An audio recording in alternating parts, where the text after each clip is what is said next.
У падарожжа испанец Рафаэль де Местре отправился 5 год тому. На своем электрокары проехал уже больше 260 тысяч километров. За гэты час побывал амаль што на ўсіх континентах. Автомобиль Тесла выбрал не выпадкова. У меня есть карта, где я адзначаю краіны, якія наведаў, на ёй засталося некалькі кропак. Одна з іх – Беларусь. Мне падабаецца хуткасць, і электрааўтамабіль дапамог мне здзейсніць сваю мару.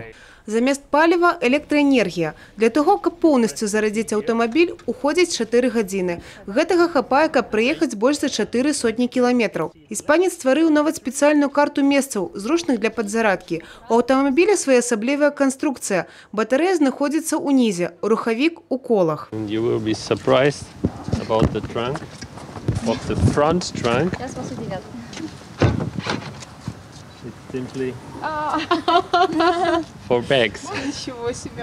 Разом со своими однодумцами Рафаэль плануе ажыццявіць яшчэ больш маштабны праект.